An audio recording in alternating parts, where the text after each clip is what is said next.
Hi friends, welcome back to Nandu's Right channel. இன்னைக்கு நம்ம சேனல்ல 30 days challengeல 4th டேல இருக்கோம். இன்னைக்கு நம்ம 4th டேல இருக்கோம். சோ இன்னைக்கு என்ன ஆரோக்கிய உணவுன்னு பாத்துருவோம். தக்காளி சாதத்துல கொண்டக்கடலை போட்டு செஞ்சிருக்கேன். கொண்டக்கடலை போட்டு தக்காளி சாதம்.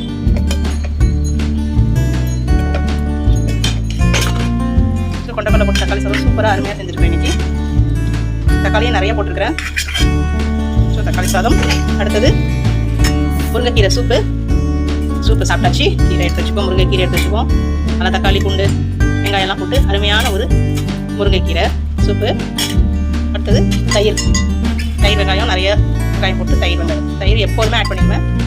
ப்ரோட்டீனுக்காக தயிரும் கொண்டக்கடலையும் இன்றைக்கி ஆட் பண்ணியிருக்கேன். அயனுக்கு முருங்கைக்கீரை ஆட் பண்ணியிருக்கேன். கொஞ்சம் மாம்பழம். ஸோ இன்றைக்கி 30 days சேலஞ்சில் கொண்டக்கடலை போட்டு தக்காளி சாதம், முருங்கைக்கீரை சூப்பு, தயிர் வெங்காயம், மாம்பழம். இன்னைக்கு 30 days சேலஞ்சில் 4th டே சக்ஸஸ்ஃபுல்லாக முடிச்சாச்சு. நீங்களும் இதை ஃபாலோ பண்ணுறீங்களான்னு எனக்கு கமெண்ட் பண்ணுங்கள். இந்த வீடியோ உங்களுக்கு பிடிச்சிச்சுன்னா லைக் பண்ணுங்கள், ஷேர் பண்ணுங்கள், கமெண்ட் பண்ணுங்கள். கண்டிப்பாக சப்ஸ்கிரைப் பண்ணுங்கள் நண்பர்களே. தேங்க்யூ.